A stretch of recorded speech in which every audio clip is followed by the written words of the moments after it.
Hello everyone and welcome back to Hearts of Iron 4. That's 1, 2, 3, 4. Anyways, last time we played as Fascist USA and we did really well. So this time I decided to let you guys choose which one I should do next, even though you already do, kind of. I had a poll out of 5 countries, and you guys, I thought you guys would choose Hirohito, but I guess you guys chose, monarchist Japan, monarchist, jeez, I can't find my words, monarchist Germany. So, at least that's good, but, because that's pretty fun, actually. But, just in case you guys really wanted some Chin Man, well, he's here. Anyways, we are gonna play Germany. We're not gonna go historical AI because we're not going historical. As Germany going into monarchies, there are some different little things. You don't get Austria and you don't get Czechoslovakia, but you do get Danzig and Poland usually. But for this playthrough, I'm going to start by arming invasions and go and treat with the USSR so we can get the medium tank, and then you go down this little path to oppose Hitler. And this is the new focus tree with oppose Hitler. But the only part that blocks that the focus tree can't do is just this part of the focus tree. So you can still do all this part over here, which is pretty fun.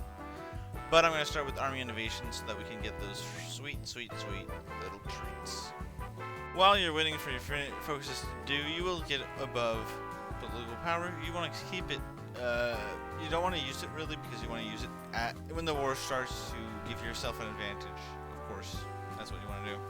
So, opposing Hitler made us go to war with his part of the nation. This shouldn't be too hard. You have way more divisions than him, of course. So you can just take it on easy. And of course, you get all these people that he didn't get because you didn't put them already into your government. So you get all of them to just cooperate with you. You can just put them all into a big force usually. Get them a good person, separate them into smaller pieces, and I'm gonna do something that I don't usually do in this war, but I think it'll be beneficial to us all. I'm trying to take the tanks and put them into their own little category. That will probably help them out. And that's kind of what you want to do at this point. And of course you don't get every general that you should have, but that's fine. And I'm going to start the war. So I've taken back all the German land, of course, because that's what I gotta do. And we kind of gotta repair everything in the nation. I did take a bit longer than I would have wanted, but that's not that bad, I guess. Of course I'm going to take care of all this navy and completely purge it. But what you're gonna do? What I did is I did some of these, and I did these up down here because You're gonna need to go down this part of the focus tree, and I'll show you what that does. So this is a crossroad where you have two paths. You can either go to reestablish the free elections, which is the democracy path, which isn't too bad actually.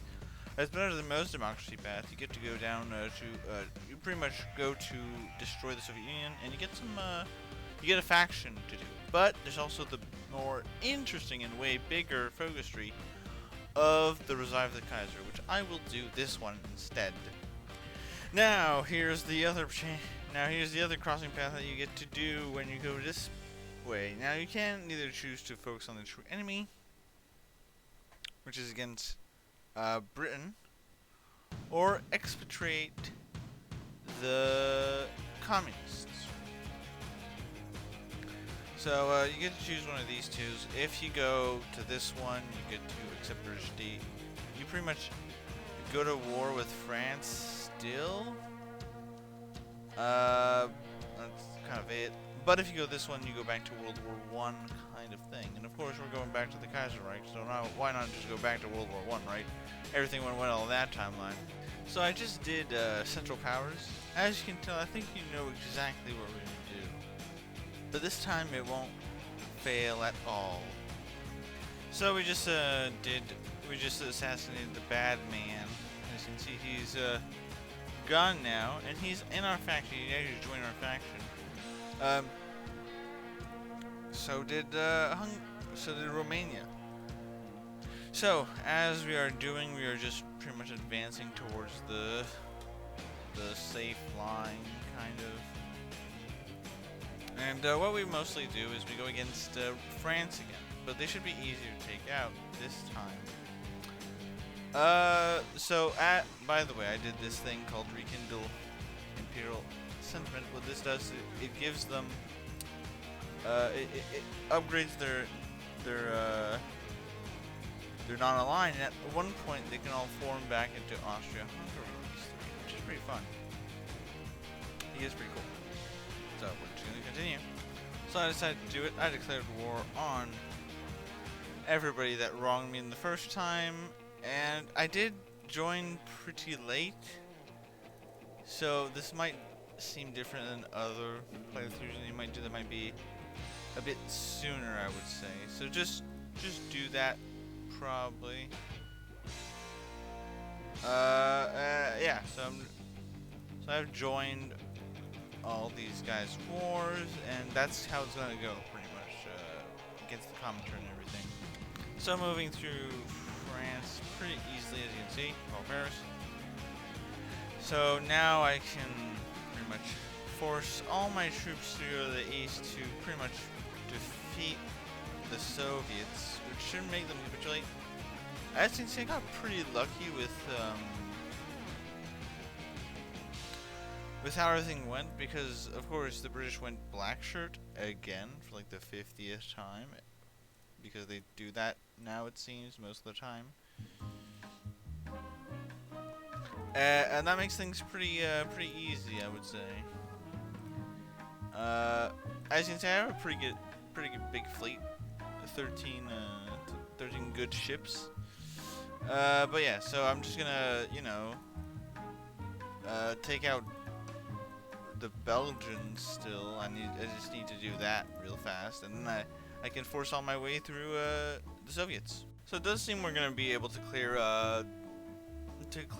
the Soviets pretty easily. It doesn't seem that bad, to be honest. Like, with all the forces that we have on the fronts, we should clean this up pretty fast. And of course, I don't even have the top percentage. I am gaining it because I'm just blasting through the Soviets pretty easily. Now it might get a little bit harder near the end, but I've beaten the Soviets as Monica's Germany a lot of times, so it should be fine. So we finally have took Moscow. So now I think here's the thing with the Soviets. The land is massive and you have to take so much just to capitulate them. I think Latvia should be okay to take Leningrad, and then we just have to kind of get to the Urals. When we get to the Urals, we should be good. But just to make this easier, we're gonna try to take Leningrad because we want those sweet victory points, and Italy and Austria still have more, which is depressing to say the least. We did it. We capitulated them, and now it's time to take my share of land that I rightfully should have. Now, I don't know if this is what he meant. Oh yeah, I got the achievement, by the way. Our other place in Sun. Pretty cool. Anyways, I don't know if this is what is Wilhelm II. We have the third right now. I don't know if Wilhelm II meant this when he talked about a gigantic German empire. But I believe he did want this. So anyways, the Central Powers control a big bunch of the world, and I could, again, like I did last time, say, take out the rest of the world, but I think this is good enough. Anyways, this will be on, of course, the thumbnail, so you know what you're expecting. Actually, it won't. Anyways, thank you for watching, and I'll see you guys next time for the next video. Bye-bye!